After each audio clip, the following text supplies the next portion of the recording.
What you think? You ready?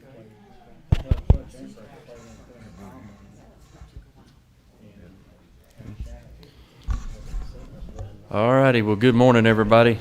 I got 8:29, but I'm gonna go ahead and get started so we can get through with this thing. I'm ready to go home, and I know everybody else is. But again, thank everybody for being here. I hope you've had time to kind of just walk through the recommendations. They should be before you.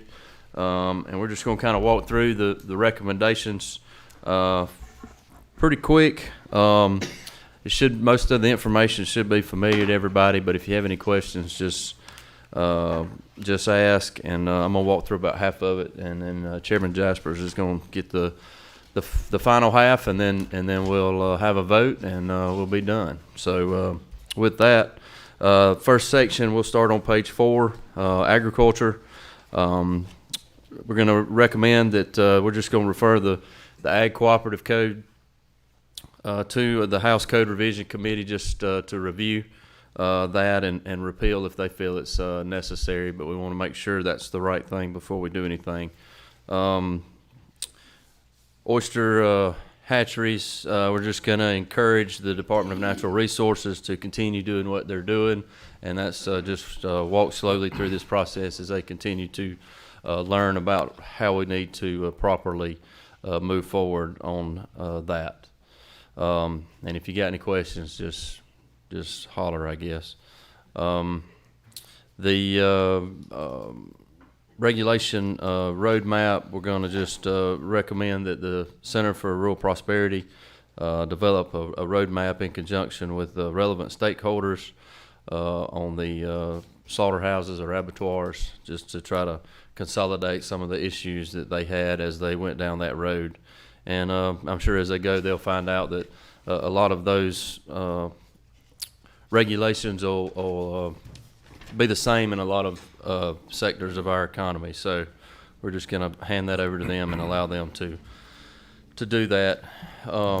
Right to farm, we're going to recommend that we pass right to farm legislation. And you can read there that will conserve, protect, and encourage the development and improvement of agriculture and forest land and facilities for the production and distribution of food and other agricultural products, including forestry products. It's our number one industry, and so I think it's important that we do that. Moving on into our next section of broadband. Obviously, we're just going to continue to support the use of the funds that are out there. We've got a lot going on in that area now, so we'll just continue to support everything there. Economic development. Our recommendation there will be on the development authorities to require them to take 4 hours of training to understand what they need to have to be up to date and usable, and a bank account and a mailing address, and so they can receive funds and accept funds and all that kind of stuff. So there's just a lot they need to be aware of. So, and that they meet on more than a 5-year basis. Railroad infrastructure, we're just going to extend that to 2028. Thank you. The short line, that's something that came out that Patty carried for us a couple years ago, and the short lines have been using that, and it's been very beneficial. Regional development authorities, we've had conversations about this in the past. We're going to just leave it in our recommendation. It's one of those bills that we started on, but kind of got caught up in the whole COVID process, and we never really moved it. Got it out of the House, I think, but didn't get it through the Senate. But we're going to keep it in there. Moving forward, bureaucratic hindrances. We're just going to recommend that the House Small Business Development Committee look at some of that and review all of our state and local laws and regulations. I think it's been done in the past, but it's been quite some time since we've requested them to do that. And so that's what we're going to do in these recommendations. Yes, ma'am. Can we go back to the regional development authority? When you say leave, we're just gonna leave it in there? Are you gonna try to do anything about moving? You know, it was the one that's saying it involved, you know, transferring health patients and mental health patients. With that coming up, are we just wait till next year? You know, that was one of the things they said was a problem. We're gonna get to that in a minute. Yeah, Oh, yeah. okay, it's on another area. Yes, ma'am. Yep, Yes, yep, ma'am. yep. Yeah, that's just the one where if smaller development authorities want to join together and form a regional development authority, then we will find a way to help them put a healthcare facility within that development, that area, I think. Yep. Where were we? Small business. We're gonna require the Department of Revenue to develop a single business ID to be used for all state purposes, and require the University of Georgia through the Small Business Development Center to develop a single website that small business owners and operators may use to access state resources, just to try to streamline opportunities that are out there that people may or may not know. It's always a challenge to find out what's available and what people can access. And so that's kind of what the thought process behind that was. Workforce development and benefit programs. Recommendation there was to create an integrated workforce program and basic welfare program system that streamlines access to workforce programs and provides easy access to providing support services and employment. And then now I'm going to turn it over to my co-chair here, and he's going to go through the balance of our recommendations. Thank you, Chairman Watson. And education, if they're at the top of the page, you know, just from comments we've heard from members and others, develop a statewide education plan that encompasses all primary and secondary education. I think especially is what we're talking about is through emergency health and natural disaster response plans. Like some just got left out. Next, under public-private partnerships, something we've been working on. Everybody wants it, but can't get it through. Create a Georgia Endowment for Teaching Professionals to foster public-private partnerships to support post-secondary. And that's about, you know, some educators can work outside and make more money. This will allow somebody to subsidize a educator in the TCSG. Under Center for Rural Prosperity and Innovation, appropriate funding for 2 positions at the Center for Rural Prosperity and Innovation for efficient development and management of our rural projects. I think we all see the success that they have had. Community action agencies require community action agencies to submit an up-to-date IRS 990 and current audits to the Department of Audits before the contacts from the DHS are offered, or contracts, excuse me, and require the board community action agencies to sign a contract with DHS. County consolidation study, you know, we talked about yesterday. Create a commission made up of legislators and relevant stakeholders to review county government and school system consolidation incentives. So, sure. Yes, sir. Back with the community development, community action. Yes, sir. Have there been problems? I'm just trying to find out what's the need for this reporting to the state. Yes. But, well, Sure. Yes, ma'am. Please. That's your. Thank you, Mr. Chairman. To answer your question, Representative Williams, yes, there's been a lot of problems. Community action agencies get federal funding from the federal government. It passes through to the Georgia Department of Human Services. They enter into a contract with the local community action agencies. In the state of Georgia, local city and county governments cannot get state funding if they are delinquent in their audits. And I think that same process need to be established for community action agencies. If a community action agency is delinquent in their audits and their reporting of 990s to the federal government, then they, you know, I don't think they should be offered a contract to use federal money to be used in throughout our districts if they are delinquent on their reporting to the Internal Revenue and Georgia Department of Audits. And it's also been discovered that the board members, the entire board, is not participating in the contract process. These contracts are being signed and sent back to Department of Human Services, and the board is not aware of what's being put into these contracts. So this will make it where all board members have to sign off on the contract, so there will be some knowledge to the board of what's in the terms of the contract before is continued with the Department of Human Services. Does that help any? That make any sense to everyone? It makes sense. My problem is, I wish we would check that it might happen in yours. We went through this last year in the legislature, something happened in Fulton County Development Authority, and they wanted to do a statewide thing, when they were the only ones guilty.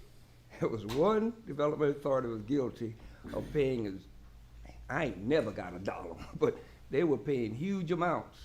Let's make sure that that's a statewide problem and not a local problem, because it could be a local problem only because there are a lot of audits required by the federal government. Matter of fact, they audit the audit.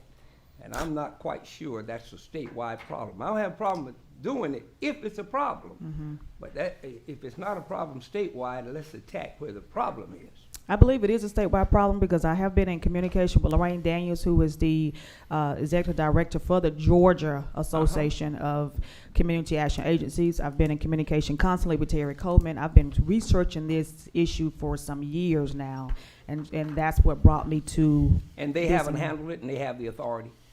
No, they can't. Don't know. Oh. They Terry Coleman them know they can't. He's executive director. His responsibility. Yes.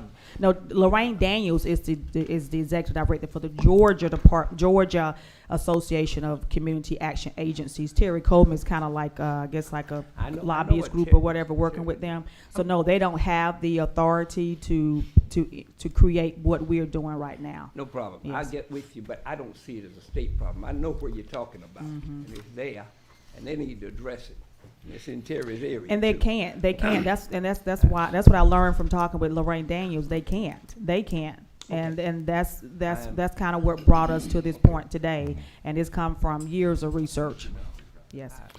But it seems like just some basic information, an audit, a 990. Requirements that to enter into this contract, just make sure that they're current on their audits with the Georgia Department of Audits, just like we require for city and county governments. Yeah. Make certain that they are up to date on their 990s with Internal Revenue, and just make sure the entire board is a part of the contract process. I think it's just a simple situation. I know a lot of cities ain't never been on time for the state with their audits, and ain't nothing ever happened to them. Yes. Yeah, a bunch Yeah, of. they cannot participate in SBDG grants, they cannot participate in water sewer grants, they Yeah. can't participate in anything. I know one city that was so far behind, they just finished spending a lot of money on water and sewer grants that they got. Well, they Check did the not city get of the- Riceboro out. I give them a fit about not turning in audits. I've got one in my own district, I haven't got anything for about 7 years. Okay, on page, do you have something, ma'am? Okay, on page 9, we're back to single point of contact.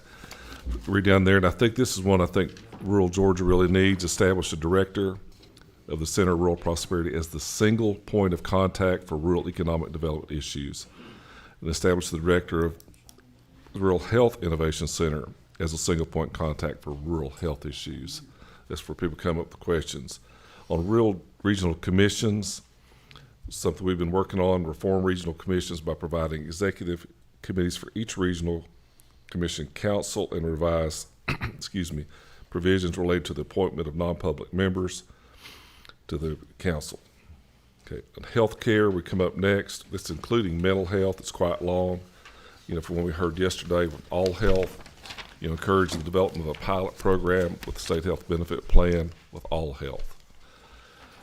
Catchment barriers, encourage behavioral health and disabilities to eliminate regional catchment barriers to provide smoother flow of service for people in need. On the Community Service Board, the CSBs develop a standard suite of services that CSBs must provide in order to raise awareness and accountability of CSBs across the state. Require the CSBs to fulfill their role as a safety net by placing priority on uninsured patients and not accept third-party payers except on an emergency basis. The IMD waiver, instruct the Department of Community Health to apply for an IMD waiver. pass any necessary approval through the General Assembly. Mental health provider qualifications, and instruct the Department of Behavioral Health and Development Disabilities to standardize mental health qualifications in order to make them more comparable to the surrounding states, and bring forward any necessary code revisions for recommendations to the General Assembly. You know, that's what we heard yesterday. Some were 3 years, some were 2 years, some were 4, some were 2. Try to get all on the same page. The rural hospital tax credit, you know, increase the rural hospital tax credit cap from 60 to 100 million. The rural physician tax credit, which all these we know have been very effective. Update the rural tax credit and expand it to include other medical professions such as dentists, nurse practitioners, and physician's assistants. State Health Benefit Plan Study, that Mr. Arlene talked about yesterday, create a study committee to review the state health benefit plan. And you read the comments above it about why. White bagging, request that the Department of Insurance Commissioner review the state's white bagging policy, if any exists, and make appropriate changes to protect Georgians' health, and report back to the House Health and Human Services Committee with results. And workforce shortage, lastly, establish a short-term commission chaired by the Dean of the Mercer School of Medicine to gather all relevant stakeholders to develop a private sector action items and possible recommendations to solve short-term and long-term healthcare workforce shortage. I got one that we need to. Chairman England?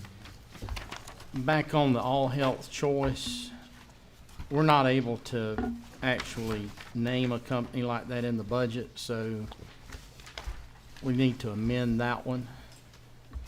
And Blake has shot me some on text here. Encourage the development of a pilot program within the state health benefit plan to improve health outcomes through proactive healthcare monitoring tools.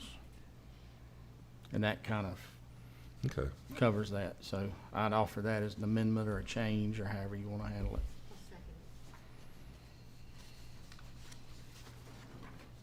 It'd be a change. Got that, Blake? Mr. Mack? Thank you, Chairman. Can we go back and look at the rural hospital tax credit and look at the expiration of it too? I wrote that down in my notes to find out All right. and get back with us. I'm not sure what it is. Okay, thank you, Mr. Chairman. Martha, you wouldn't happen to know off the top of your head? The expiration of the rural hospital tax credit.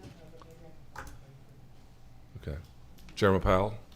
And that's something missing in here I was hoping that we would see, and that would be to do this, possibly a study committee or a group of people, some folks that we had, to look at the nursing shortage. We'll look at a way of streamlining or cleaning up that area. I think at the very last one, Chairman Powell, you know, we talked about establishing a short-term commission that would be with Mercer Medical. Folded into that. Yes, sir. Ask you one quick question. You got that? Is that good, Chairman Powell? Okay. Now, I don't know if this is the proper time, but I'm going to recommend an item. It's not including anything we've done here that we might want to look at, or you just look at in the future. yeah, to look at down there in the next meeting? Yes, something Okay. like that, that's all, whenever Yes, it's sir. appropriate. Okay. Let's get through with this and we'll be glad to. Well, we're to change. We haven't, We haven't Yeah. voted on it yeah. yet. Anybody else? Yeah. Okay, let's just go ahead and please as Chairman Watson to make a motion to accept as amended with the authority to the staff, and that's Blake, to make Scribner's corrections, the final recommendations from the Rural Development Council, recommendations for this year.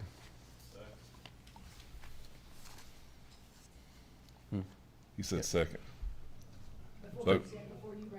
Yeah. I made the motion. You got a second? Yeah, I made the second. motion, so you got to. Huh?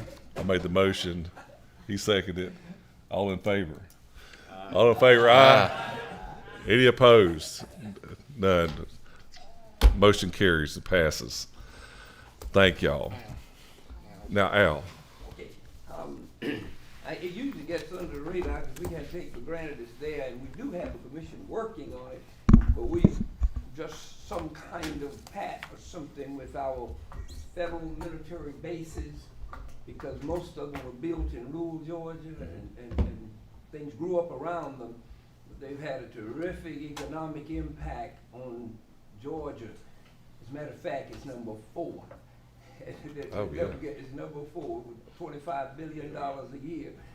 The importance is symbolic, but it does become important when BRAC meets again and starts deciding about reducing or moving bases. And we do have a couple of, that could be in play, and we just need to show strong support for all of them. The BRAC people are looking at Dobbins or in Yes. Dobbins right as we speak. Exactly, so And- we. Oh, really? Yeah, They've they've got some kind of a BRAC visit. Yeah, BRAC's tough, and down in Albany, there's always movement, and it's all, they say it's not supposed to be political, but it's always political. And we compete directly with Sure. Texas and North Carolina, our 2 biggest competitors when it comes to the size platforms we have. So have maybe our first meeting at one of the near one. Or There's a is that what fine you? one down in Hinesville called Fort Stewart. Well, My mileage will be limited, but I sure will manage. Chairman Cooper saying, "What about?" Well, But that's not in a row. And they are doing something which was really, they were talking, the chamber was talking about raising money to build a building to do veteran education. Yes. And we had a meeting, and I suggested they go to one of our technical schools right there in Cobb County. Chattahoochee, yeah. That had an empty building. And so they have an empty building, which is now renovated, and pretty soon in the summer, they'll be opening up a center for educating veterans with, you know, skills through the junior college and Vector, all. yeah. And they'll be housed at Dobbins, if they need to be, from around the state, where they can then they'll transport them to the campus, which is nearby for veteran education. Yeah. So it's a big deal coming. I think we have one of those at Warner Robins, don't we? Right, I think they, Something similar. yeah, they Yeah, mirrored. because the C-130 is on the board, it's 60 years old, but that's been the lifeblood of Dobbins. And if we move to another generation, Well, Dobbins is in real trouble. well, they did get a contract for another plane at Dobbins or at Lockheed Martin, didn't they not? I don't know. Have it Anyway, come through yet, trying to get another contract? They're trying, it's not there yet. well, Al, you'll have to take over for Dave Belton since he's not running again. I don't repeat this, but can you give me another name?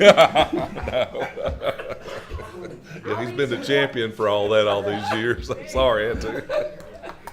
Well, again, as we leave, oh yeah, show that up again. There's some extra copies. It's got them brought of the report if you'd like them. Blake's got them down there.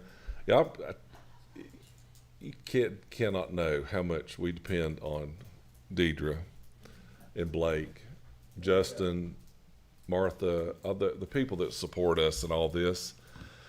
Sam and I, we couldn't do it. And I just heartily thank you guys for what you've done for us and helped us get there. Yes, ma'am, Ms. Patty. And I just want to quickly say, add to that, thank you for selecting this hotel to be the site. For me, as a single person, woman traveling by myself, everything being in one location, which is. right. Okay. So thank you. You're here. Yeah, me Go, too. Deidre. Being a married man is good for me.